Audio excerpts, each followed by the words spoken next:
Welcome, guys, to another episode of Second Guessing with Stressan. I'm your host, Garrett Williams, aka Texans commentator, aka Houston Stressans. Today, we're joined by radio host of In the Loop on Sports Radio 610, Reggie Adetula. Reggie, how you doing, man? Hey, man, doing all right. Happy to be here with you, man. And did I pronounce the last name correct, Adetula, right? You did a great job. You did a And fantastic then, job. do you go by Reginald or is Reggie? There's Reggie another way. works. I mean, that's Okay. real colloquial, but I love what my mother named me, Reginald. It sounds kind of regal, so I will use it on paperwork, but Reggie works perfectly fine. Okay, I'll use Reginald. I'm sorry about that, No, no, no. but You can yeah. call me Reggie. Reggie works 100% fine. This Okay. is a whole thing when I first jumped on with 610. I think there was kind of like a memo that went out. I was like, oh, call him Reginald. And everybody kind of did. I was like, you can call me Reggie. It's fine. Go for it. All right. Well, I guess I'll do that then. But yeah, man, appreciate you coming on. I think this is great. Like, so basically, I've had a goal, and I've started out with getting to know local radio personalities, journalists, and I've also started like another series with like local content creators. But I think this is great with you because you're relatively new to the scene in Houston as far as the radio waves go. I believe you joined In the Loop in August. So with that being said, I think this is a good chance, if you don't mind, just kind of give us a background about yourself, as much or as little as you want. Just kind of tell us about yourself and your journey with what you're doing now in sports, and how you arrived to where you are on 610. Yeah, I'm from Houston originally, born, and I guess raised to a point, because I was born in Southwest Houston, lived out that way, ended up, in Sugarland in my youth, and then, how families do sometimes, picked up and moved, and so I've lived all over Texas. But in my time living all over Texas, you grow, you develop, you go through things. I ended up after going to Kansas State University, a weird thing, right? For a year, Nice. I ended up back in state. Yeah, that's why you'll see me sometimes rooting for those dudes, and I'll call them jokers because I do the thing where in order to save my feelings, if it's not going well, oh man, them jokers over there losing. But I still rock with Kansas State. But then I went to UT Arlington. That's where I ended up getting my degree. And then that's how I ended up in the Dallas area. But then, when the opportunity provided itself to come back to Houston, took the opportunity as much as I could. So good to be back. Like, one of the things I've been telling folks is, growing up in Houston, but also like spending that time in Houston when you don't drive yourself around or nothing. You know what I mean? Like, you have adults taking you places. It's so familiar, but it's also foreign, not being in the city for a long time. So it has been such a interesting 6 months, just like getting to really get back into the city and like relearn it in a way, but also find a lot of things that you're like, man, I miss this. Like today, I just came from hanging out with, if you listen to 610, you'll know Figgy Fig is producer on In the Loop. Yep. Tyler Milner's the listener, or is the Yep. producer on The Drive. The Drive, I was hanging out with both those guys out there getting a drink, and a woman walks in and she is wearing a skirt, some heels, and a Hakeem Olajuwon jersey, and I'm like, damn, I love Houston so damn much. So it's been fun getting back. But I mean, that is the very short version of kind of the circuitous path that I took in returning back to Houston.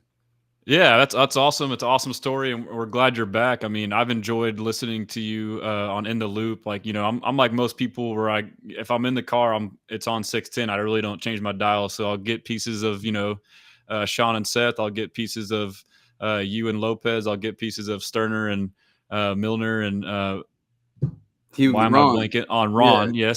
Yes, so I get all of it.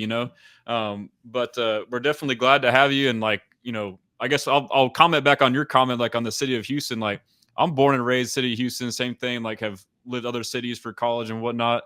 But and I grew up in the Burbs, Cypress area. So I mean, but when you become an adult and like move back in closer, like, you can live in Houston and still not know Houston, like, it's crazy. So I'm sure that's kind of what you're alluding to as well, right? Just kind of rediscovering downtown and whatnot. Absolutely, man. And that's even as someone who's like, I'm not outside. And even with that, it's just like, damn, okay, yeah, I'm learning a different level of Houston than I did even younger. So man, it's fun, and it reminds me just how much I love this place. Yeah, that's true. And I'll say too, like, as far as you on the radio, like, one thing I've noticed about you and I like is, first off, you're positive. Like, you're a positive guy. It's always good to have positive guys, upbeat.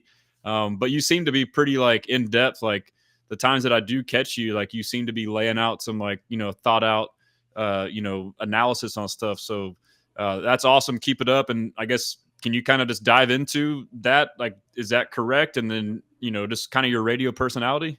I mean, I hope so. Like, I hope that that's correct. I mean, yeah, I tend to try and be a relatively positive dude. At the very least, I think the experience that I've had in the past, like you get into this industry and, as a fan, sports is a little bit far away, at least the people that are involved. You get into the industry and you get a little bit closer to folks and you realize, oh man, like there's human beings. Like I could take you to a very particular situation where went to a birthday party for someone that I knew, obviously in kind of the industry, and saw someone at the bar there because it was at a bar, and I was like, oh man, she seemed kind of. So we end up talking at some point, and I find out, oh, that is a player's wife.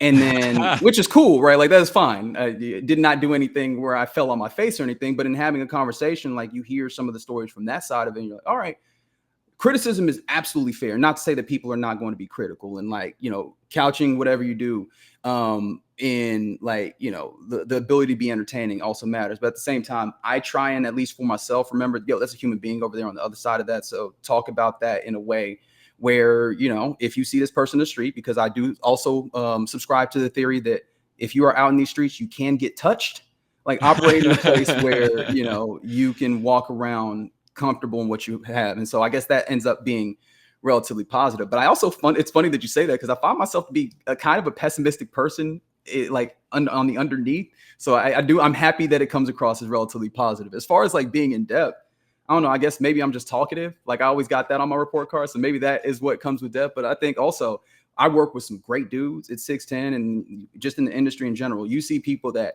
know their stuff down to and dudes that have played the game, right?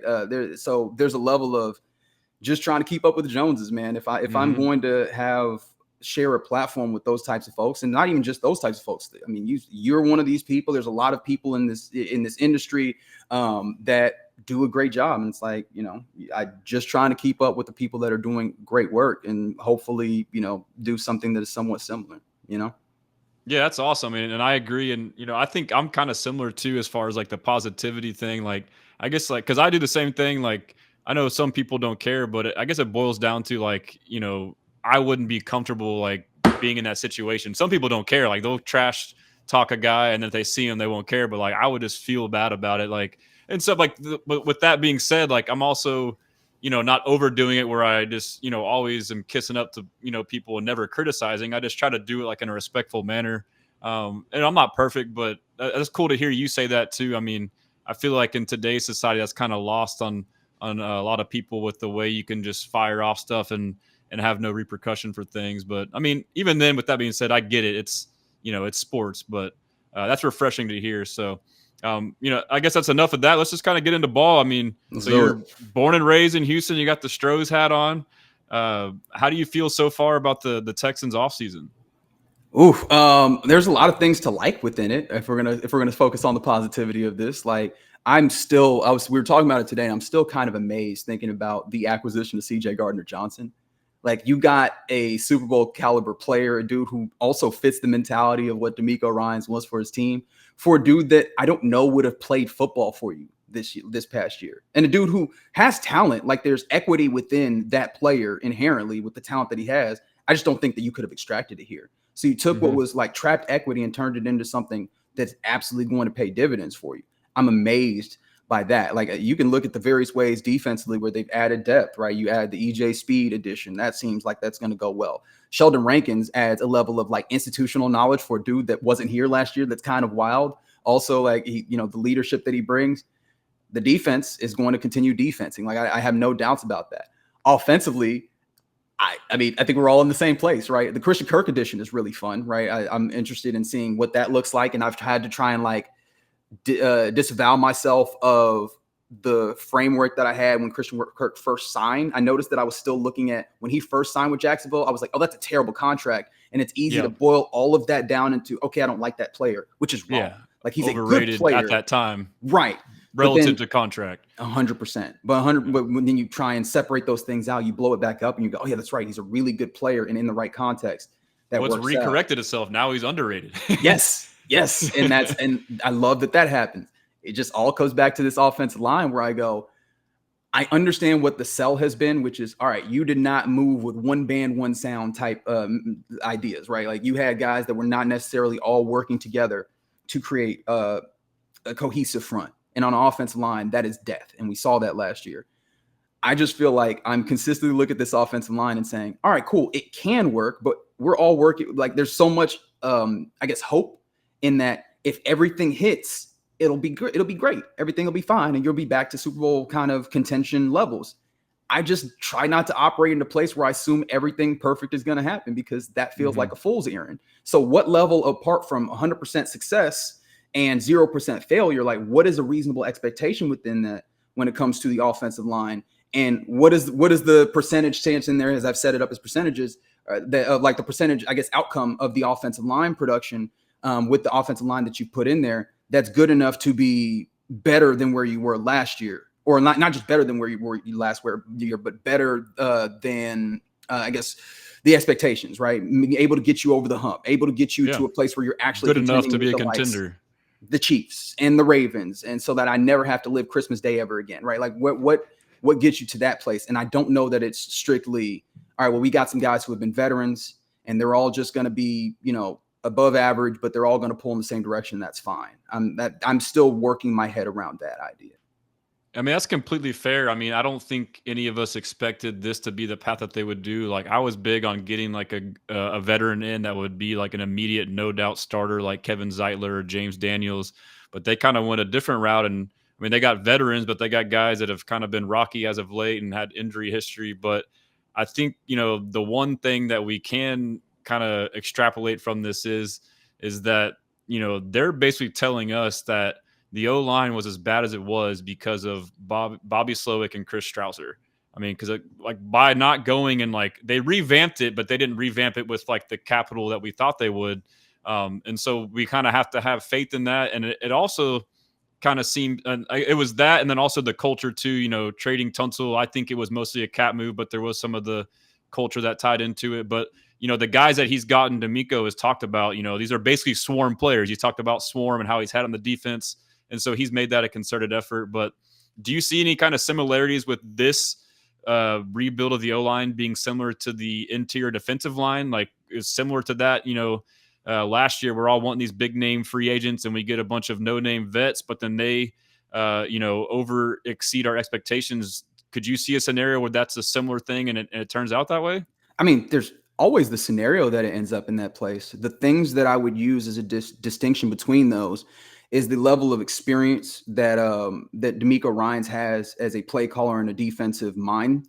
And I think also the ways that a defense, every aspect of the defense plays off of the other. Front plays off of back plays off of front, all those types of things, right? The interior defensive line, they benefit greatly from your pass rushers who were gangbusters. And you knew they would be good, and then they also overperformed that on the field. Offensive line is kind of a self-contained thing. Like, I don't know how much you can depend on others. And maybe you go, okay, tackles can be helped by tight ends. How do you feel about the tight ends helping the tackles here right now? I just want to ask that as a question. You feel good about it? Yeah, because I don't know. No, I mean, I feel better, but I mean, we can get into that. But I mean, I don't feel the best, but I do feel better in the fact that we have a former tight ends coach now as our OC, whereas Bobby was never a position coach at all. Sure. And this is like a deeper convo, which I'm sure we all agree on, is Bobby, the big thing, the reason why he didn't work well is he never adjusted. I mean, he was asking guys to do things that they weren't good at. And from every indication of what we're hearing of why Bobby was fired and what D'Amico wanted in the new OC, and then listening to Kaylee talk, he says that he won't try to fit a square peg into a round hole. So rather than run his offense no matter what, he's going to examine the personnel and then work backwards. So like, I'm just thinking, I just was on a show before this, like Dalton Schultz, like he's not a good blocker. So why ask him to block George Karlaftis and Chris Jones on the biggest drive of the game or of the season? Yeah. And so I'm hoping, with just like logic and awareness and then also coaching and technique. But I mean, yeah, but like if we're having to base it off last year, it's not super confident, but I guess it goes back to what we're saying is like, we're having to bet on, because you were pointing out the difference between D-line and O-line is D'Amico Ryans is basically the difference. So like, we're going to have to hope that Kaylee is D'Amico Ryans level to get that out of the O-line, essentially, is what I think you're trying to say as There's part of your that. argument, right? There's absolutely that, and there's also, like, I don't think that they are leaning on anybody else, right? There's no, That's yeah, "Hey, yeah, there's someone to lean upon," right? I think yeah. that was ultimately some of the idea, and I think I was actually been leaning on or thinking about this, like, in the run game, because I was going back into my notes. I try and do better about taking notes during these games, and, literally going back to the Colts game week 1, somewhere in my notes, I go, "Oh, yeah, Joe Mixon is going to make the offensive line better," and I do believe that in run situations. If you can get hat on a hat, just like reasonable blocking, Joe Mixon is going to make your line better. And that's not to say that your line will be the most incredible in run blocking. You still need to be able to have like that heft to move guys if you want to be that different level. But at the very least, you get a hat on the hat, and Joe Mixon will do a good amount of the rest. I feel good about that. But we come back to that pass game, and there's nowhere to lean on. And you're asking a lot in the same ways that, yes, Bobby Slowick and Chris Strasser very evidently screw the pooch and let you down in some ways, schematically, when it comes to the offensive line. I don't know that I can say for absolute certain that Nick Caley and Cole Popovich are absolutely going to nail this and get this right on getting your offensive line to that place. Am I saying that they're going to get wrong? No, I don't know that. But I think that's another Yeah. question mark. So you have a question mark on how good is Cam Robinson still? You have a question mark on even where Titus Howard plays, talk less of what is the capability and the level there. You have a question mark on whoever your center is between Juice Scruggs and Jarrett Patterson. Like, what is the additional development there? Can they get better? You have question marks on just who are going to be your guards in period, right? Is the Laken Tomlinson, how much of that was the entirety of the Seattle issue there and versus Laken Tomlinson and whatever play he had? Like, there's so many question marks that you're operating here so that I don't know that you have any givens that give me a little bit of confidence that you can lean on that for this offense to get better compared to the defense where at the very least you go, yeah, no, D'Amico Ryans knows how to do this, right? And then Will Anderson Jr. is a stud. And Danielle Hunter is a stud. And so the interior defensive line, yeah, there's questions, but they have some definite check marks to lean on. Offensive line, I don't see all of those. So yes, maybe we come through and they manage to nail all of this. And honestly, more power to them because they thread a needle. But I keep looking up and I go, what are the chances? It's just like a parlay, right? What are the chances you hit all these legs? That's the question I keep asking myself. And that's why I'm with you. I would have loved a Zeitler. Give me one. Give me one on the offensive line that I go, okay, there it is. Mekhi Becton, he went for $10 million. I was like, what? Give me one. Give me one that I go, yep, that one. I know I can lean on that one, and we can build off of that. So either they know something we don't know with like some of the guys on the roster. Like I mean, I guess it boils down to like they again, like I said initially, like it's an indictment. Like they really think Slowick and Strausser were that bad, which maybe that is the case, but like as you're laying out, like it's a big unknown and it's several big unknowns, and I agree, it's hard to argue with that. Can I add one more unknown? Yeah, go for it. Do we know what the offense is? So yeah, go ahead. Yeah, like that's the thing. I'm like, there's times where I'm going, all right, well, maybe this guy in a certain circumstance, but I'm like, I don't know what the circumstance is. It would also help us a great deal if we're like, well, okay, well, Nick Caley is going to do this. Yep. And so we can kind of start to foresee. Do I need to be able to foresee all those things? No, but I would like it to know kind of what those things are. And that's another question mark. Sorry. No, I agree. And to me, that's why this offseason is so intriguing because we don't know. And, I can assume, you can assume, we can all assume, like, I may think it's this or that, like, but I don't know. I'm just making a guess. Right. And we don't know until we see it. But I do feel though, like how this offense is assembled through free agency and the draft can kind of give us a tell of like, okay, of personnel, of type of guys you want. So for example, in my opinion, like these first few rounds, as far as O-line, depending on the type of alignment you get, that could help indicate, like, I've been assuming that we're going to run more gap scheme. That may be wrong, but like, if they go and get like a Tyler Booker, then it's like, okay, then, they plan on running gap scheme. And then I guess depending on receiver too, if they get a Matthew Golden versus a Mecca Ibuka, that could kind of dictate, what they do. But yeah, you're right. So, I mean, it's tough for us to really know because there's a lot of unknowns, but, it's also doesn't mean that it won't work. It's just, it makes it harder for you to envision it working, I guess, is what you're trying to say. That's really it. And it's not really a novel analysis, but it's where I keep standing. Because every time I want to get to a place where I'm trying to find my optimism, I go, okay, but what are you leaning that on? And then I keep looking up and I'm like, I'm not really leaning that on much, but that's what they've left us with. And we're in a place where we're just like, all right, do you trust D'Amico Ryans and Nick Caserio to get this right? And that's what this is going to have to lean on right now. And I think a big part of it too is the O-line in particular last year was so bad that the bar is so low. So it's like, we're not even like saying we need the offense to be here. It's like, I just want mild improvement. Like on the record last year, all throughout the year, like this is a Super Bowl caliber defense. All we need is just an average to slightly above average offense, sadly enough, to be like a legit contender. And then I guess that's another point too, like basically how you laid it out. But like, I feel like this is something, a lot of fans may fail to recognize at times or forget about. But, and they get upset like all throughout the offseason when we're adding this defensive guy, and then you go on offense and you're doing bargain shopping. DeMeco Ryans, in my opinion, that's how he wants to win. He wants to win with an elite defense. He doesn't want to have, air raid, score 30, 40 points a game. And do you agree with that? Does that kind of the approach that he wants?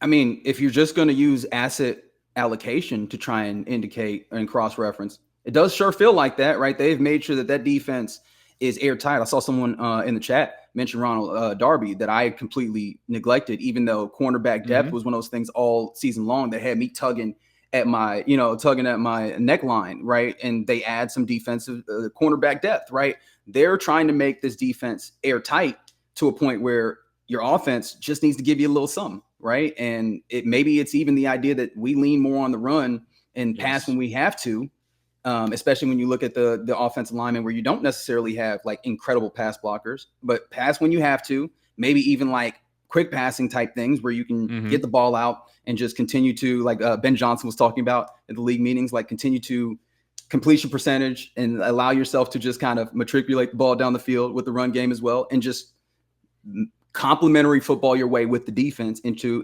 your promised land. That's very much a possibility. But so much of this is like far enough in possibility land where we don't have enough to build off of. And so it'll be interesting to see like the addition that they have in the draft. Because like you said, that and hopefully will give you a little bit of a better idea as to the way that they're thinking about it. Yeah. And I guess too, like, I'm kind of like realizing this, and I've kind of thought this as well, but like, it's almost like we need to caution fans, like the offense, I think, is going to be boring. Like you were saying, like it's going to be complimentary football. Nick Caley has come out and said he wants to run the ball. Like, I feel like it may be conservative again, but again, I still don't know. I'm still guessing. So we kind of just keep going back in circles on it. But it doesn't need to be a world beater. I mean, the first 2 years of DeMeco Ryans, I came up with my name Houston Stressans because every game is stressful. Right. And part of that is because he leans on his defense. He plays conservative. He plays clock. He plays the clock. He plays field position. He punts the ball. There's times where he could be aggressive and go for it late in games on fourth down, but he decides to, put it on the defense hands. And like, how many times did games end with the other team having a chance to score or not scoring? So do you think that's part of the factor too? It's just like he's just a defensive minded head coach. Yeah. And I do wonder if because we know the relationship that him and Bobby Slowick had prior to him getting this job and then Bobby Slowick being named the offensive coordinator. I do feel like he felt burned. Like it did feel like he gave Bobby Slowick a lot of free reign to be the head coach of the offense, and that didn't go quite the way that he wanted to. So, I do wonder if he's going to have a little bit more influence on the offense going forward. Maybe not having his hand in it, but obviously being a little bit more walk around and having a little bit more of an idea. And if you extrapolate kind of the more conservative nature that you have with the defensive coaching that he's demonstrated, it might be fair to assume that the offense gets a little bit more conservative and plays into that balance of let the defense win it, Yeah. And I personally was like upset, like when it got to be like halfway in the year when things were bad and the play calls, like the Lions game and other games where it's like an obvious rundown and we pass it and then vice versa. I was like, he needs to step in. Like, you're the head coach, like you have control, but like, it just seemed like he never did that. Like he completely delegated 100% to Bobby. And I don't know if that's, like you said, like it's his friend, or like if that's just the way he wants to do it. And, now he's going to trust Caley. Like, hey, like this is like if he's going to say like, I just need to make the right hire because I need to focus my time and energy elsewhere. So that'll be interesting to see, but I could definitely see it still being conservative too, like we just said. So a lot of stuff going on there. And Caley being the tight end coach, but you go back to his introductory, he seems to have a good amount of run the damn ball in him too. You know what I mean? Like he's not necessarily a guy who's in here.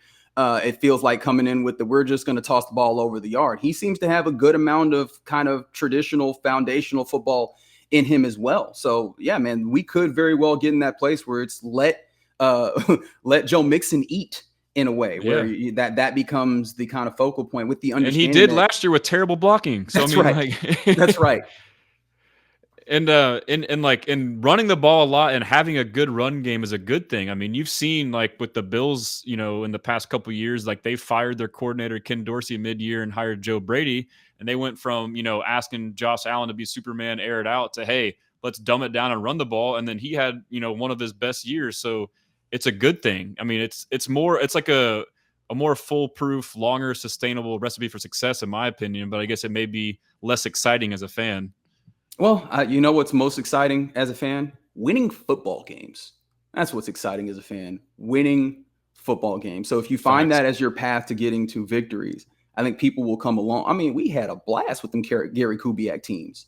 Mm-hmm. I don't know about you, man. I loved watching Arian Foster tote the Hell rock on yeah. these fools. So yeah, like I think that you could find yourself in that place. The only thing that would kind of be odd is it seems to. Well, actually, that's not even true. I was going to say it seems to fly in the face of modern football, where we're so geared towards throwing the football. But we Mm-hmm. have seen like a resurgence and a revival of running the ball in interesting and creative ways, whether that's high flying offenses like Miami or more, grinded out type of offenses too. We've seen that as well. So, I mean, this could be a level of getting on with that type of trend and acknowledging the ways in which, I don't know that you're immediately in a place where you can reboot the line to be, one of the most incredible pass blocking lines. You can do enough, you can get the ball out quickly, and you can kind of manage it all together. And like I said, I think that you can probably find a good enough run blocking line without having to have the best individual offensive lineman. That's the place that I've been trying to get myself to in my thoughts about the offensive line and the way they've constructed is, can you get yourself to being solid running the football and then Yep. play action more or things of that. And not to say that they Yep. didn't play action, but Start do throwing things it like deep. that. Right. Exactly. And we know how much CJ Stroud loves a deep ball. And you've got a couple of Mm-hmm. guys, even as of right now, before you know who your ZY receiver is, you got a couple of Mm-hmm. guys that can tear people up on the deep ball with Christian Mm-hmm. Kirk and obviously Nico Collins. So that could be a path forward. I don't know if that's specifically going to be, but it seems like there's enough breadcrumbs to at least think about that as a possibility. Yeah, and it's kind of funny too. I mean, like the O line was so bad, and it wasn't just O line too. It was tight end. It was just pass protection as a whole. Like our tight ends were the worst in the league, but because the pass protection was so bad, like we failed to neglect that the run blocking was also terrible. And so, I mean, if you just modestly improve your run blocking, you now have. And part of it too, obviously, the wide zone, you have a lot more negative tackles for loss because you're going behind the line of scrimmage. So, I mean, you're starting off with TFLs 2-3 yards, you're already behind the sticks. But now if you just run the ball up the middle and get a gain of 0, that's a 3-yard difference. So if we can modestly improve, and now instead of being 3rd and long, it might be 3rd and medium, that kind of changes things for us. So yeah, that's a I'm great sure point. people Game script was such a monster under Bobby Slowick. Like for both years, right? That made me so mad all the damn time. I'm like, how are you always in 3rd and long? Because you're doing magic half the time, but you should not have to, like, the game plan should not be, hey, CJ, go do magic. Yeah. And I guess he knew he could get away with it, and he just time and time again would bail him out. I don't know. That was So you're putting CJ in this impossible scenario, So I'm sure people want to hear about the draft. It's already been a little while. I want to check in to see how you're doing on time. You doing good? I'm good. Okay. We'll get some draft questions and I'll check back in. But that was an interesting convo. I mean, I've got some new thoughts based off of stuff you told me, some great insight there. But, I guess going off of that, the offseason, the offense going into the draft, going into pick 25, are you married to a certain position or a player that you would like us to draft at that spot?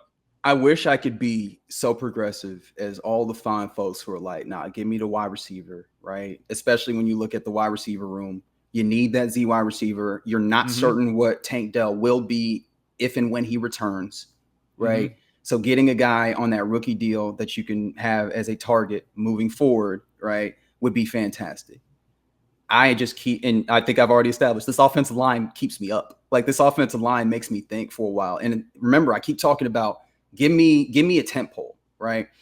I would love to get a 1st-round caliber tent pole offensive lineman that you go, this guy's dropped in for the next 4 to 5 years that I feel great about. And hell, honestly, for the next 7, 8, 9, 10 years, and then you can put him in the Ring of Honor. Like, let's go wild with it. Like, I want somebody that has that level of talent, especially because Otherwise, what is the Laramie Tunsil trade away for? Like, I think the idea is Yeah. like, hey, let's start this thing and make sure that in the next few years that this thing is better off. And he was like the foundational piece on the offensive line. I think you move him out and it gives you the opportunity to like, hey, let's put another foundational piece in here. Maybe not for this year.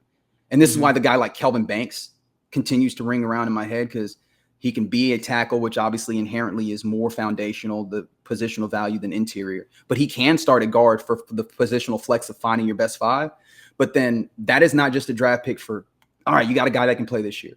But in 2 years, in 3 years, when this offensive line can continue to build up, and then you have a guy that you feel great about, at least in theory, right? I know that the Kenyon Green having a first round, caliber on him, that kind of hurts when you have this end, be the end point for him in Houston. But I like the idea of having a guy that you're like, you get the rookie year, and hopefully you can find a way to, with the veterans that you have, get through this year and be good and be a contender. But then in year 2, he will have impacted what was happening, and then he becomes a foundational piece of a new offensive line that can get even better in that year and get even better. And then you're really leaning into what is your franchise player, that is CJ Stroud, and giving him that type.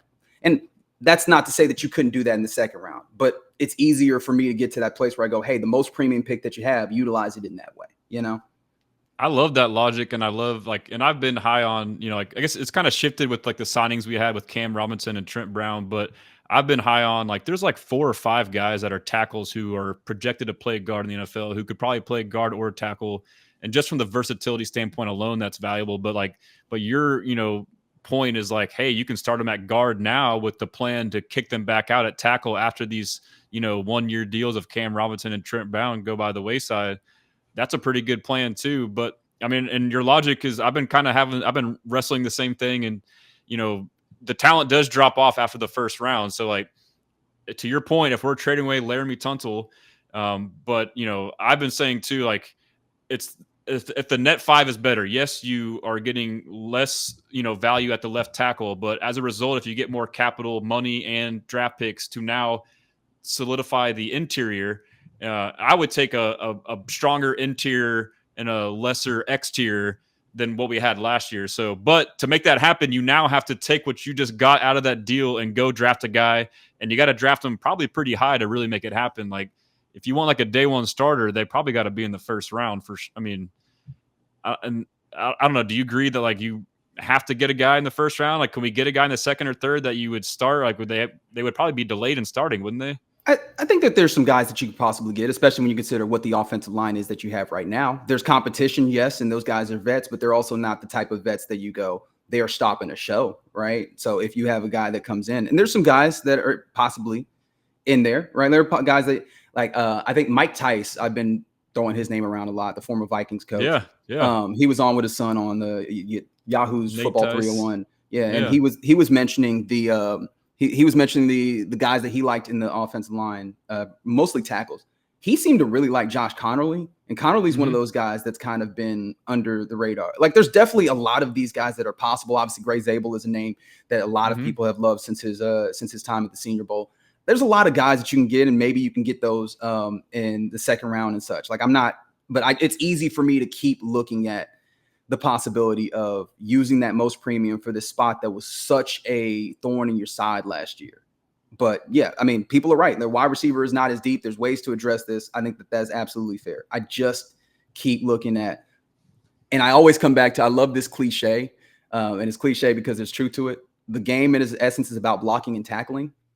You got the tackling down. Well, for the most part, sometimes you miss some tackles, but you got the tackling largely down. That blocking, I keep coming back to that, and I can't shake it. And I know that that's probably a personal failing, that I should be able to think a little bit more broadly. And I understand all the value things that I just keep coming back to. Get me to offensive lineman where I can feel good about this, and then we can hit all the rest, And then, so, ideally you would want to take a tackle in the first who can play guard. And then would you continue to add a guy in the second or third, another versatile guy or a guard? I mean, I think so. Like, I don't see the issue with doing that, especially when you have the kind of capital that you have, right? You have a lot of these things. And one of the things that I always view with the NFL draft is you can't guarantee that these folks are going to hit. As much as I'm talking about, you have a more higher likelihood that a first round pick hits. we're just talking about Kenyon Green. That one didn't hit for you, right? So I think give yourself a couple, right? Give yourself a couple throws at the dartboard, a couple of chances with the lottery ticket, and see if that helps you hit as well. But I mean, you do need to address some things. I would love to see you get another running back in there to compete with Dameon Pierce. I would love to see you, yes, obviously add a wide receiver in there, right? I'd love to see you see if you can find a defensive tackle that can make some impact. All of these things are wants, but I keep coming back to let's invest in the offensive line, especially young guys that are controllable that maybe aren't just for this year, but then help you continue to build an offensive line that can eventually look like what the Lions have looked like in years to come. Yeah, and that's going to be part of it too, like the Eagles as well. I mean, like if you're going to be building out this roster with all these big cap hits coming, like CJ and Will and Stingley, then you need to be cheap somewhere. So, obviously we saw Tunsil, like a big reason why he got moved, in my opinion, was the cap hit. He was $29 million. So you need to now replace that with a guy on a rookie contract. So, yeah, so I guess that makes sense. I mean, you would just stack up as many guys and create more room there. But I guess another question for the first round would be, would you be willing to trade up for one of these guys if you feel like there's limited options available in those premier O linemen? I've been having a hard time like getting myself to the trade up space. Unless, and as always, it's always if you have a particular guy that you like so much, you go get him, especially seeing as you have the capital to be able to, I guess, expend. But especially in a draft like this, where it feels like, the next, anywhere from like 10, 15 to the 40s, you have a nice band of players that it seems like there's a lot of them, especially like you talk about guards, there's kind of a lot of them in that space. I think that I don't know that I would love like trading up. I could easily see you get into that place where you hold steady and find the right guy, or even trade back if there's a preponderance, if there's a few guys that you like, and get some more capital. Because again, that falls in with the give yourself more darts to address some of these things. But I don't think I'm so hard pressed in any position that I wouldn't trade up. But I continue to look at, and maybe this is the wrong way of looking at it, but the entirety of this particular draft is such that you have a few blue chips and you kind of have a lot of solid players after that. And I don't know that I would get so locked in on one that I trade up to get one, but I could easily be wrong. Like I'm not anybody's general manager, anybody's head coach, Yeah, I mean, just looking at mock drafts and like a lot of the names you mentioned, you would think that one of these 4 or 5 O linemen would be there at 25 for us to take. That would kind of scratch that itch. So, I mean, I don't think that's bad logic, but I also I try to guess and figure out, but like Caserio's a madman, dude. Like we don't know, his first year he traded up and got Will. Second year he traded back, and D'Amico Ryan's post Kansas City Chiefs loss has to me just gone rogue and flipped a switch and went from supposed Mr. Nice Guy to I'm doing everything I can to win now. So it's it's tough to kind of figure that one out. And then, so do you think that that's the case with D'Amico? Have you seen a flip switch on him, where he's just changed his temperament or approach? Yeah, in some ways, but it's funny because I think that the messaging has shifted in a different way as well. The messaging on the offensive line, and of course you kind of had to, right? But it's just, and you could say that it's also self-serving, it is convenient in some ways. But it's we just need to get our best 5 out there, and we just need to protect CJ, right? It just needs to all work together. And the one voice, I think I've seen you point to that, They need to just have one voice. I keep coming back to the drum line, one band, one sound. That feels like that continue. That's the message, right? You go from, hey, these guys are really good, but just no, I'm not going to try and sell you on these guys are great, but as long as they're all pulling in the same direction, to be solid. So I do think I see that particular switch, but it makes sense. That is, I don't want to say pressure, because I don't think that there's any level of heat on his seat, but I think the internalized pressure for him, he wants to win. We know this about D'Amico's a competitor. He wants to win bad, and he's been burned by not getting to these places, especially with the season last year, a team last year that we all felt if they could get this one thing right, that they'd be really, really bleeping good. I know. It's so true, man. If we could just get decent O-line play, we are a legitimate Super Bowl contender. You got the boogeyman out here and Nico Collins. You got Joe Mixon, who, I mean, that's a guy that came in and immediately got out there, right, and looked like a menace. And then you circle back around and the defense got stronger. Even if you just come back around and look at, on top of the additions that you had, you have a couple of rookies that were starting last year, and now they get better. right? Like they inherently they're going to be a certain level of better, you know? So I love what's happening here for this team.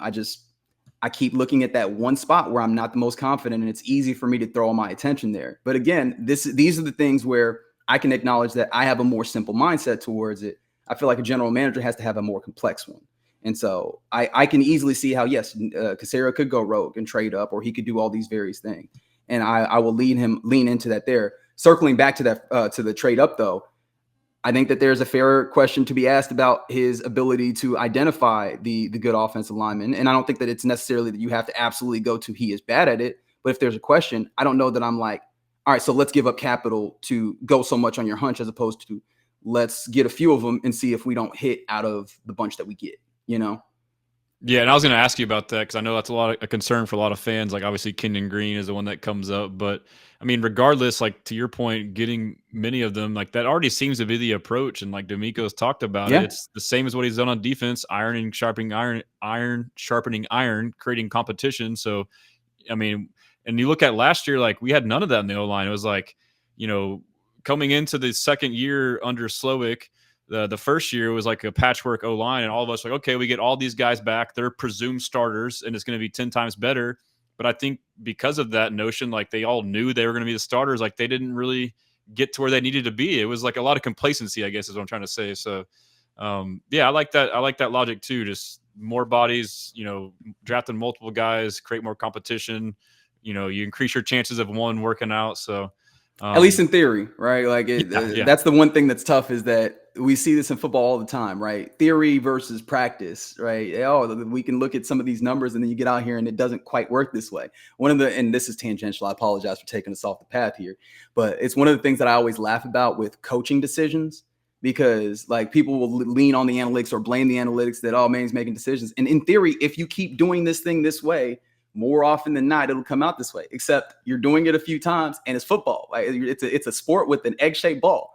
It just don't be bouncing the same way all the time. And sometimes you will make the decision that in theory makes sense. And then in practice, doesn't kind of work for you. So that's one of those things where I leave open to the possibility of being wrong. But I have to work off of the process. And as a process-driven organization, it feels like give yourself a maximum opportunity to succeed and then hope that you hit.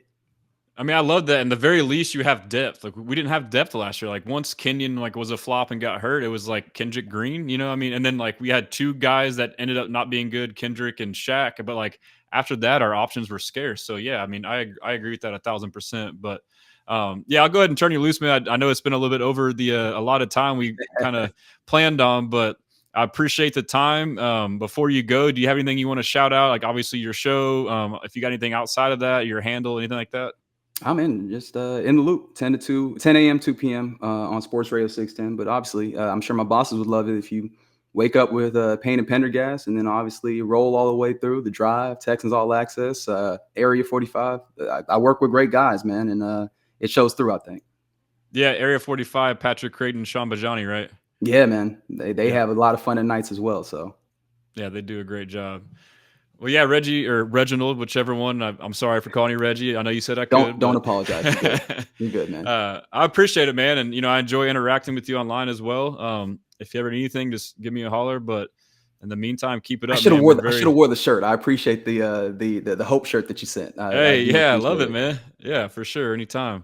But yeah, no, we're very lucky to have you, man. You've been a great asset, and I've enjoyed what you've brought in, to the airwaves. So keep it up, man. Buddy, y'all not lucky to have me. I'm lucky to be here. That's really the truth of it. I'm enjoying it. You're blessing.